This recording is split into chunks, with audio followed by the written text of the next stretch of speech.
Estratégias de enfrentamento e Covid-19. De repente, o mundo se viu obrigado a lidar com uma situação totalmente atípica e fazer uso do que chamamos de estratégias de enfrentamento. A pandemia de Covid-19 trouxe à tona a necessidade de recursos de adaptação e esforços que permitissem a todos suportar melhor o estresse, a insegurança e o medo, além de todas as consequências causadas pelo novo cenário. De acordo com experiências e aprendizados individuais, todas as pessoas colecionam ao longo da vida diversas habilidades, voluntárias ou não, de enfrentamento diante de diferentes desafios. Esse verdadeiro arsenal de recursos é extremamente relevante e pode ser decisivo diante de dificuldades e obstáculos não esperados. Como enfrentar o medo em relação à pandemia? Bom, a primeira coisa que é importante a gente entender e aceitar é que, nesse momento, é comum a gente ter medo e é esperado. Então, o medo não necessariamente é uma coisa ruim para a gente ter. Se não fosse ele, a gente não estaria se protegendo em relação à pandemia. O problema é o como que eu estou vendo, né, a situação e em que eu estou investindo a minha energia. Eu ter medo é normal. Mas eu sempre falo que tem o medo que vem para nos proteger e tem como a gente se relaciona com esse medo. A primeira coisa que é muito importante a gente perceber quando a gente está com medo e perceber do que é esse medo. Se é alguma coisa que eu posso fazer, eu posso tentar amenizar esse medo fazendo isso, então me protegendo, me distanciando, usando a máscara. Se é um medo que eu não tenho garantias, né, de controle, né, como, por exemplo, eu tenho medo de que eu vá perder o emprego depois disso, não tem como eu saber exatamente o que vai acontecer. Então, eu posso perceber, né, esse medo e escolher me engajar em outras coisas, já que aquela resposta eu não vou ter nesse momento. Então, é muito importante a gente fazer isso. Uma coisa que ajuda muito também, eu vejo que tem pessoas que falam que ficam procurando notícia o tempo inteiro. Então, o ideal é que a gente busque se informar em uma fonte que a gente confie e que seja confiável uma vez no dia, para nos manter informados, nos manter atualizados. Mas ficar olhando coisas da pandemia o tempo todo vai muito mais aumentar o nosso medo do que fazer a gente se proteger, que é para isso que o medo vem.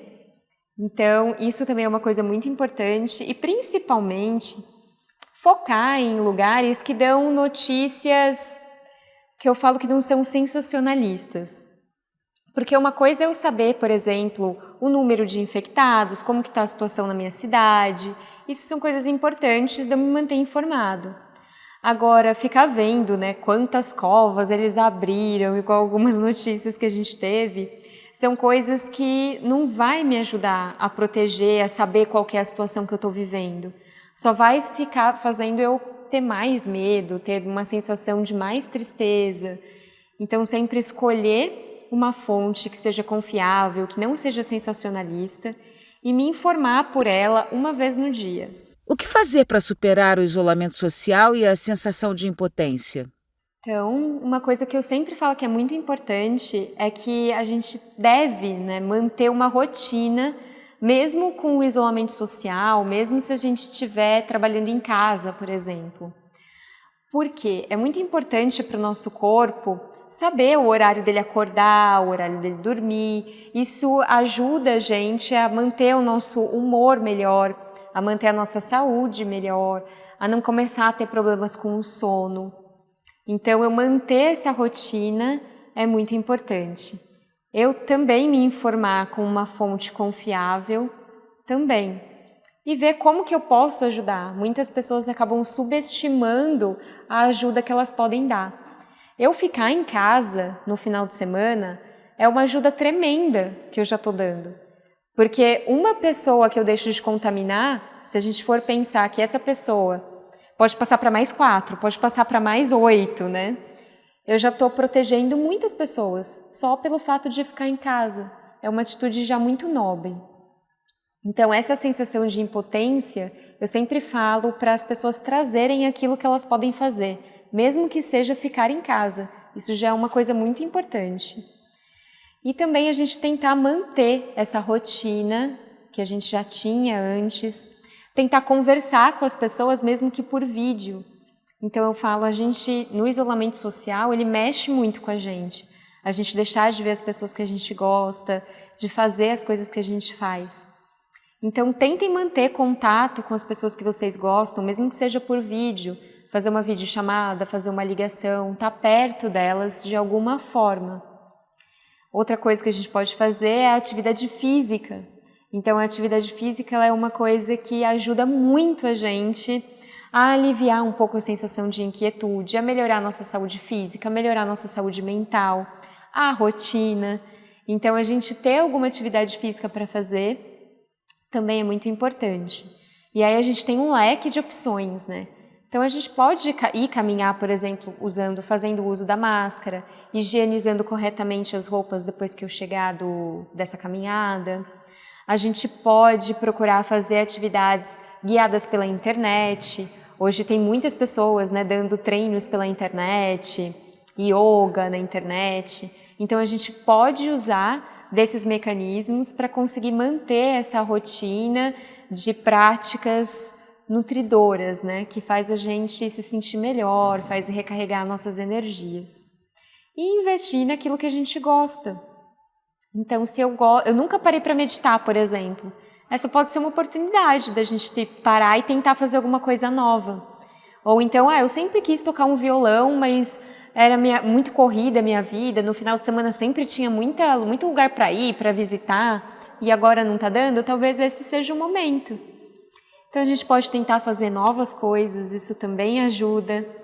Enfim, acho que tem muitas possibilidades da gente pensar, né, em como enfrentar esse momento de isolamento social de uma forma mais leve, de uma forma um pouco mais sábia, vamos dizer. Nesse momento, como saber que eu preciso de ajuda profissional e como procurar essa ajuda? Então, eu sempre falo que essa ajuda profissional, como que a gente começa a perceber que a gente está precisando? O ideal é que primeiro a gente tente fazer essas coisas que eu falei antes, né? Então, ajustar a rotina, a atividade física, o contato com as pessoas, não tá perdendo isso. Agora, vamos supor que assim, Carol, eu tentei fazer isso, mas eu não consigo. Toda hora eu fico pensando nas minhas preocupações, ou eu não consigo nem levantar da cama de tão desanimada que eu tô, tão triste que eu tô. Eu fico a maior parte do meu tempo sem conseguir fazer essas coisas mesmo tentando. Ou então eu tentei, mas mesmo assim eu fico muito preocupada, eu estou me sentindo a maior parte do meu tempo angustiado. E isso começou a afetar a minha produtividade, por exemplo. E produtividade que eu falo não é só no trabalho. Isso começou a prejudicar, por exemplo, o contato que eu tenho com outras pessoas. Eu não tenho mais vontade de falar com ninguém.